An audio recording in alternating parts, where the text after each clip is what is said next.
side. Come to the side.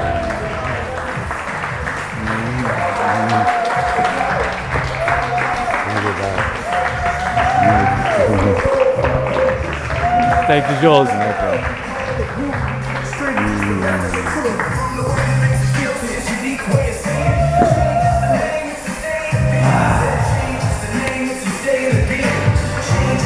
Maybe we can cut the song, thank you. Can we just receive a breath together? Ground in this space. Be together. When I was sitting there, I was feeling this, the energy's all over the place. It's spread out. It doesn't feel as intimate as I want it to be. And the truth is, I would just be rather sitting one-on-one, talking to each one of you face-to-face, dropping in and truly connecting. And this is a bit of a story that I'm going to share. It's about the 3 things that have really blocked me.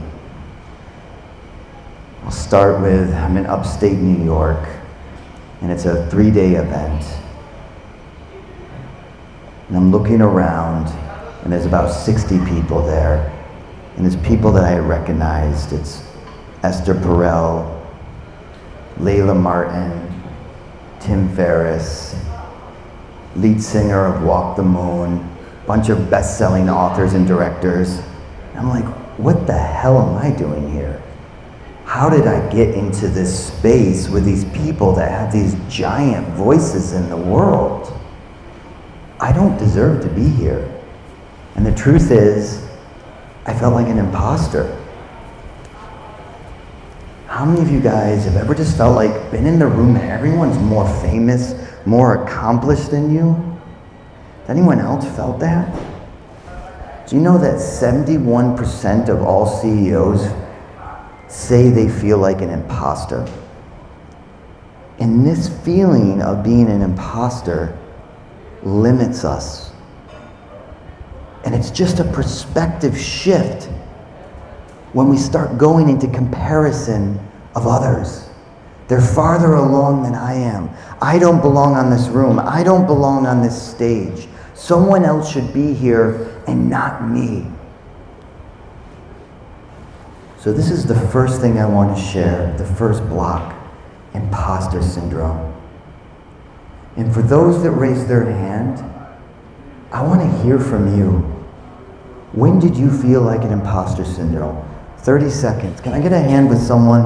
And I don't want it from someone that feels brave right now to talk. I want it from someone that feels a little the twist in their belly and says, I'm a little nervous to share this.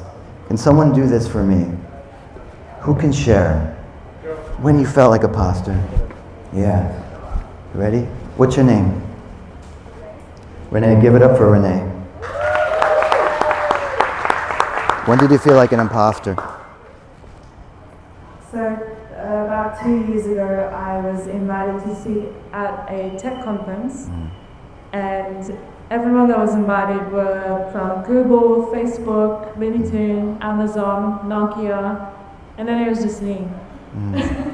And I felt so out of place, and everyone asked me what company I was coming to speak from. It felt I got that twist in my stomach. Yeah. Felt like an imposter. Yeah. Yeah. Do you guys think Renee belonged on that TEDx stage? Yes. Raise your hand if you think Renee belonged on that TEDx stage. I want you to look around, Renee, because this is the shift. Everyone else believes you should have been on that stage, and you do. Thank you for sharing. Give her a round of applause for sharing volunteer. So the first block is imposter syndrome. When we feel like we don't deserve to be in that room, we don't deserve to be serving the clients that we're serving. I am a nutrition coach. I am a life coach, whatever it is. If you're in that room and you feel like, maybe I don't deserve to share this, I'm not big enough, I don't have enough knowledge, I don't have enough experience, I'm not qualified, I'm not certified. That is the imposter syndrome coming into your life, and it will block you from the serving the people that you are supposed to serve. Do you hear that? Yeah. This is not about your ego trying to say, I'm so amazing, I'm in this room and I'm doing this thing, I'm on a microphone. No, you are here to serve others. That is your gift. And each one of you knows that you are so supposed to serve. So this is not coming from an ego.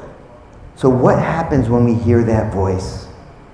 When we hear that voice, number one, we acknowledge it. We say, I notice that I am feeling like an imposter right now. You can even speak it out loud to someone that you love and that cares about you. You know, I'm feeling a bit like an imposter right now. Listen, speak it out loud. 2, start shifting your perspective so that you turn it into connection. Because maybe those people in the room that Renee was in, they had something to learn from her, and she has something to learn from them. So how do we turn that feeling into connection? What can I learn from these people that are so much better, have a bigger voice than me?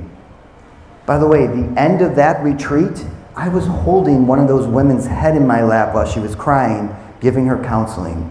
Someone who is a huge name. And what I realized for myself is, man, the difference of what they have that I don't have is I haven't taken the time to build a voice and a platform for others to hear my voice. My learning was, I need to go build a platform. Is that social media? Is it podcast? Sometimes I don't really know which one it is. I'm trying to find that authentic voice, and it is a path. But that was the learning of connection. Instead of feeling withdrawn, I reached out. And like I said, I am there serving others. Someone that has a much bigger voice. So these are some of the things that we can look at. The second block that is silently sabotaging your success and your ability to get to people is perfectionism. How many of you guys suffer from perfectionism? Because I do. Yes. I want to share a little on perfection, but I want to hear from you first. I'm going to call on someone, if you're brave. Would you be willing to tell me a little bit about your perfectionism? What's your name? You okay? You don't have to. 30 seconds. Yeah, so perfectionism always stopped me from expressing myself and of being confident. Easily, I came to the fear and I started getting confident, so I somehow got through it and I got some amazing support. So yeah, it's definitely worth it. Not be perfectionist, and I'm deeply grateful for that. Thank you. Let's give him a round of applause for sharing. I want to hear one more. Is it you? Yeah. Did you raise your hand? Did you raise your hand? Yes. Can you share? What's your name? My name is Frederick. Frederick.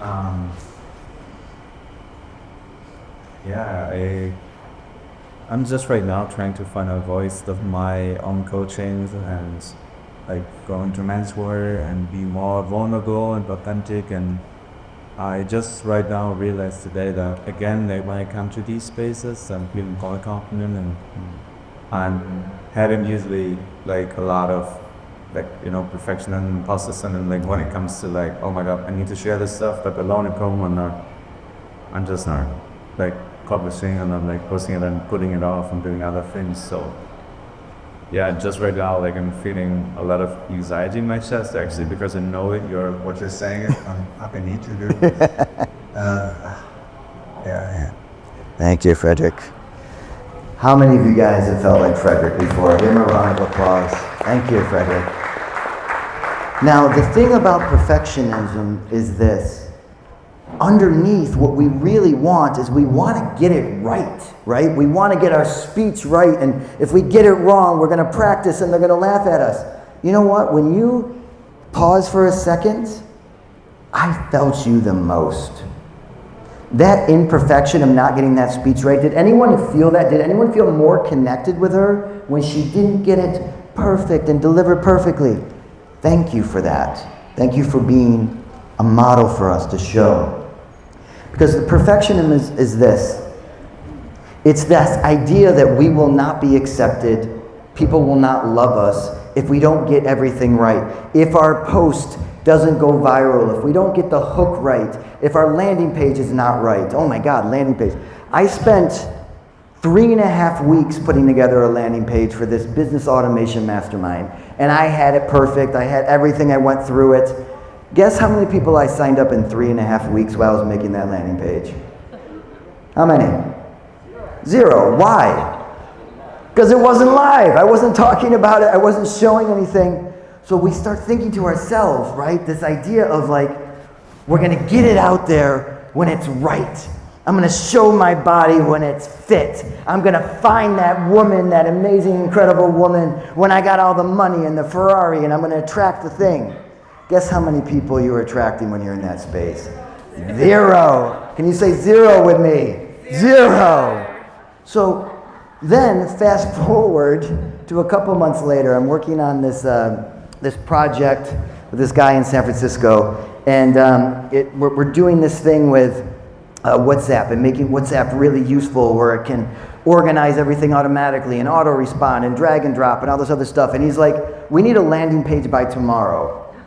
You know, because we have these investors from SF that are interested. And I'm like, tomorrow? There's no way in hell we can get a landing page up by tomorrow. There's a whole process, and we use Alex Hormozzi's and Caldini's influence processes, and we got to go through the whole thing, and then go through, and we got to do a section and have a great hero line. Has anyone ever been there? Anyone? Yes. We've been there, right? Guess what? I sat, I meditated, and I thought, how the hell do I get a landing page up by tomorrow? I had a landing page up by tomorrow.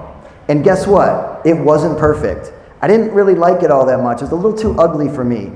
Some of the text was off, etc., right? And it was done. It was done.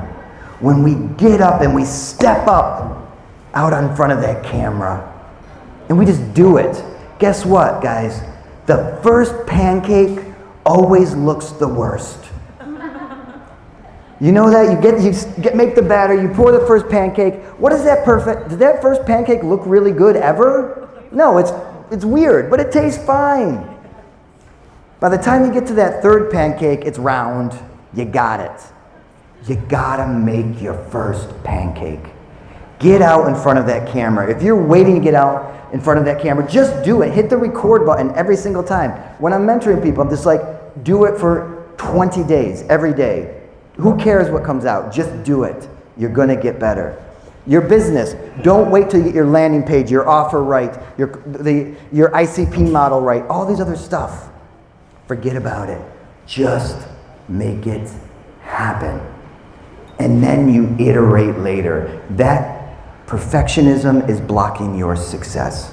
I promise you that. This is what's been blocking mine. This is the second one. Perfection is the enemy of progress. That is Winston Churchill said that. Salvador Dali came back and said, have no fear about perfection. You'll never reach it. Interesting. Well, hello you guys. My name is Joche. Thank you for being with me. My background, I've had 22 businesses over the last 30 years, some of them very large. I've trained over 90,000 people, the CIA, JP Morgan, most of Wall Street. I've helped completely rearrange the back end of book companies, Hachette, McGraw-Hill. I was an early adopter. I even trained Microsoft how to use their own software and business processes. I love business processes. I love business automation. But underneath it, there's a man who just wants to be happy, who just wants to be liked, who just wants an amazing relationship, who wants to live in this world and enjoy it, and who just really wants to connect with all of you in a way that's meaningful. So much so, I even made a QR code you can scan so we can stay in touch, and I can invite you to dinner parties and masterminds, so that we can be together to support each other, because I really believe that is how we make happiness, how we get more successful. Most of my successes have come generally from taking a big risk or networking with someone. That's it. How many else have felt that? Yes? Say yes if you felt that. Yes. So now, the third block to my success. Not feeling enough. Not feeling like I am enough. I'm not good enough to do this business. I'm not smart enough. I don't have enough big enough following or mailing list. I'm not good looking enough because like in Canggu, everybody's fucking ripped. And it's obnoxious. And I'm sick of it. Put your shirts on, goddammit. I'm not enough. My body's not good enough. I'm not successful enough. Whatever it is. So many times I was doing this podcast with this Adam Roa, and I was on the stage, and I had this amazing conversation with him. And when I get back, and my editor's sending me this, I'm just like, who am I to talk to this guy? He's got 1 million followers, and like I have like none. I think I got 2, maybe a little more. And I'm sitting there spinning out in my head that I'm just not good enough. Not good enough to have this relationship. I can't show up. I've screwed up so many relationships. How can I have an amazing relationship with my partner? Not good enough. And I feel this feeling of being shamed for not good enough from others. I feel their judgment. Maybe it's projected, maybe it's not. I've heard things from other partners in the past. You're too much. You don't have enough feelings. You need to get in your body more. You need to do all these things more. Has anyone ever shamed you for being for who you are? Too much or too little? How many of you guys have felt that? Give me a hand. Say yes. Yes. Yes. Well, I am here to tell you that you are enough.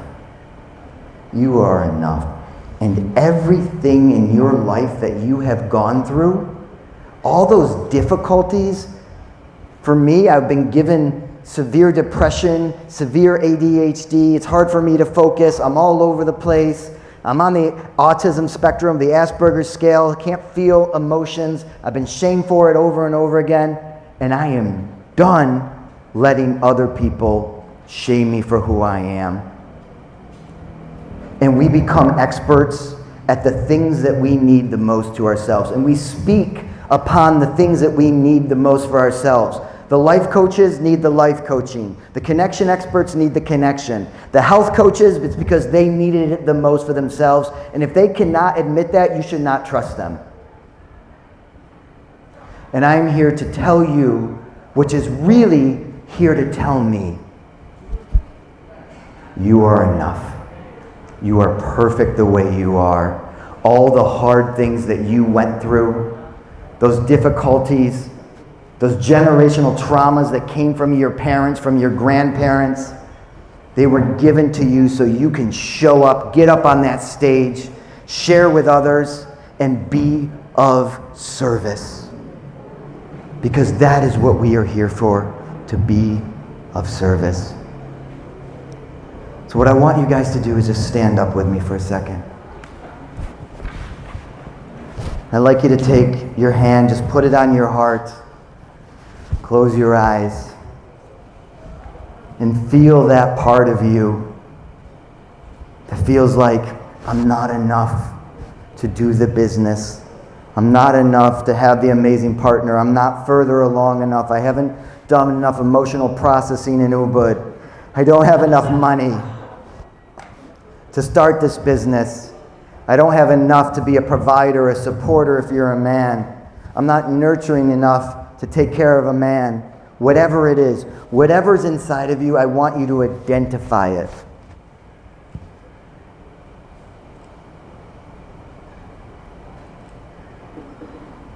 And when you find it, that part of you, just wants you to thank it. Thank you. Thank you for trying to protect me from failure. I know what you're trying to do. You don't want me to be rejected. You don't want me to make a move where I lose my money or get hurt again. Thank you for trying to protect me. but now tell it. But now I'm done. I let you go. I let you go because I don't need you anymore. I am strong enough. I am enough to be exact person who I need to be, and I am ready to go out into the world. And I am ready to serve others in my full expression, in my full authenticity, in my full truth, in a way that is relevant. I let you go, and today I take one step forward. And if you are ready to do this with me, and if you're not, stand where you are. But the invitation is I want you to just take one step forward if you can. Feel yourself taking that step. That step is yours. Hold that step. Trust your step. If you chose to do it, it is yours.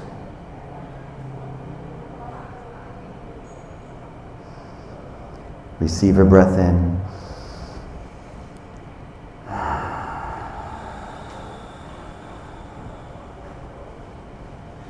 You can open your eyes and sit back down. Again, kitty. Stop.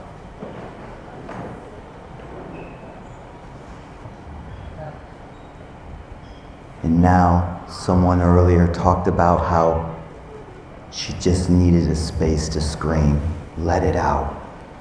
So on the count of 3, you're going to let it out. And I want you to throw both hands up in the air. 1, 2, 3.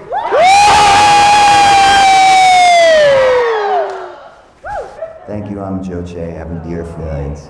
And Simon.